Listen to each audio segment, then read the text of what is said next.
Isa, dalawa, tatlo.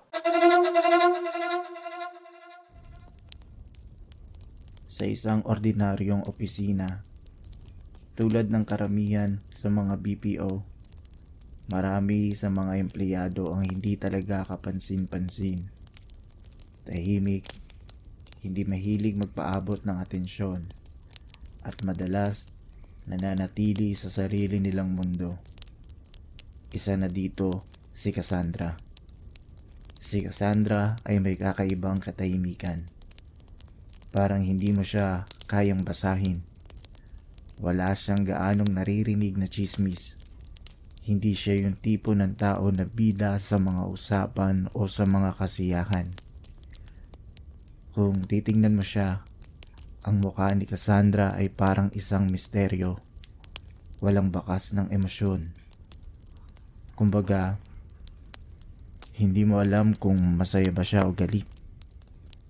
Kung natutuwa ba siya o may pinapasan na lihim. Kung may mga oras na siya'y maganda ang mood, mas madalas ay hindi mo siya makikita o maririnig na nagsasalita. Si Cassandra ay madalas na top performer sa office. Magaling siya sa trabaho. Hindi ito lihim sa lahat. Kaya't siya ang palaging inaasahan sa kanilang team. Laging nauuna sa mga report, laging may solutions, laging tinitingala ng kanyang mga kasamahan. Walang aberya sa mga tawag, laging on time, at walang reklamo.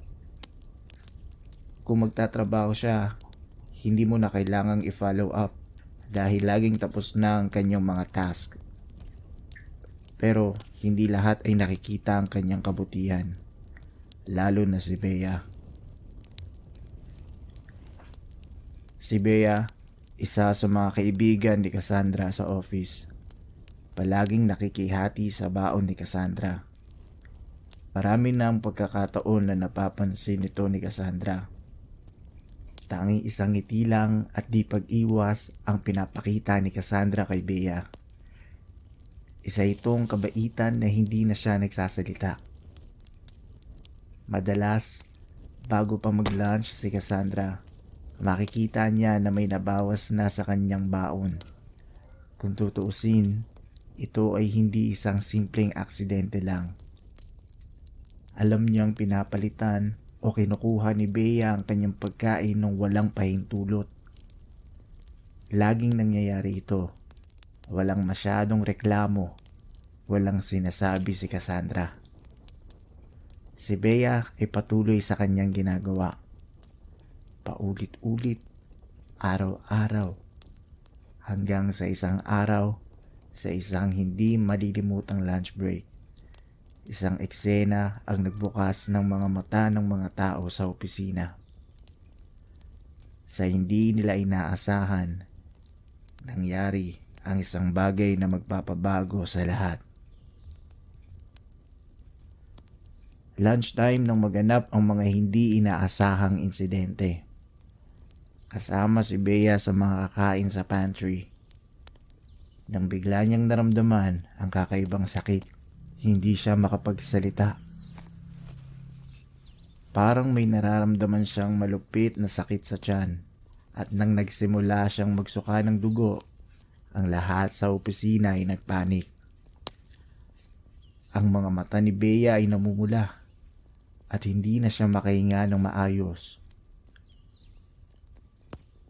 Isang malakas na sigaw mula sa isang kasamahan ang nagpabilis sa takbo ng mga tao. Si Bea ay nahulog sa sahig, namimilipit sa sakit. Hindi na siya makausap. Ang hindi pagkakaintindihan at kaba ay lumaganap sa buong opisina. Lahat ng mga mata ay nakatutok kay Bea. Mahalaga ang bawat segundong tumatakbo dahil unti-unti na siyang nawawalan ng malay. Sa isang iglap, nagdilim ang buong paligid. Habang ang ibang mga tao ay kinakabahan at nag-aalala, Isang tanong ang hindi maiwasang lumabas sa mga usapan. Ano ang nangyari kay Bea? Ang mga kasamahan ni Bea ay nagsimula ng maghinala. Pati ang mga hindi pa nakakaalam ay nagkaroon ng duda. Ang tanong na ito ay tumagal ng maraming araw sa opisina. Ang insidente ay naging sentro ng usapan. Wala ni isa sa kanila ang nakakaalam kung ano ang tunay na dahilan ng lahat ng ito. Wala ring nakasaksi kung ano ang nangyari kay Bea bago siya magsuka ng dugo. Pero may isang kasamahan sa opisina, si Nadia, ang hindi makalimot sa isang bagay patungkol kay Cassandra. Dati niyang narinig mula kay Bea na si Cassandra ay hindi nasisiyahan sa mga ginagawa ni Bea. Lalo na ang patuloy na panghihiram ng pagkain mula sa baon ni Cassandra. Minsan, naririnig niyang tinatago ni Cassandra ang pagkain para hindi na ito makuha ni Bea. Ngunit hindi pa rin maiwasan ni Bea ang mga agaw. Nasa isip ni Nadia, ito ba ang dahilan ng nangyari kay Bea? Nilason ba ni Cassandra si Bea? Nagduda siya. Si Cassandra ba ang may kagagawan? Walang ibang dahilan kundi si Cassandra lang na may nakatagong galit kay Bea. At marahil sa kanyang kabaitan ay hindi niya masabi ang nararamdaman. Si Bea ay laging pabigat sa buhay ni Cassandra. Isang patuloy na pagsubok. Isang pabigat na hindi matiis ni Cassandra. Ngunit hindi ito makumpirma. Ang lahat ay nanatiling haka-haka. Minsan, si Cassandra ay umiiwas sa mga tanong, hindi makatingin sa mga mata ng mga tao. Maraming nagtataka, ngunit siya lang ang may kaalaman kung anong nangyari sa pagitan nila ni Bea.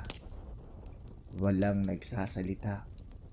Sa mga mata ng ibang tao, si Cassandra ay tahimik na nagtatrabaho lang, patuloy na nagiging mahusay na empleyado.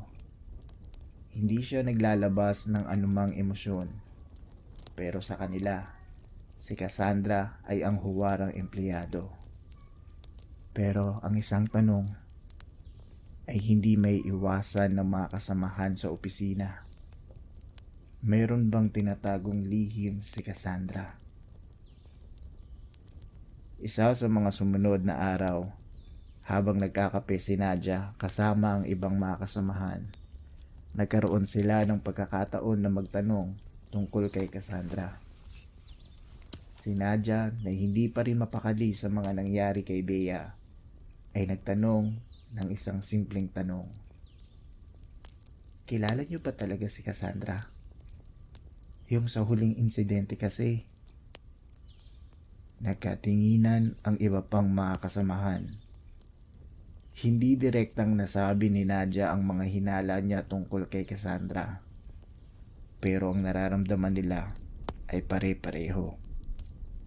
Isang lihim na pilit itinatago ni Cassandra. Wala pang nakakaalam kung anong nangyari kay Bea. Hanggang sa matapos ang ilang linggo, wala ni isa ang nakapagbigay ng sagot sa tunay na nangyari kay Bea.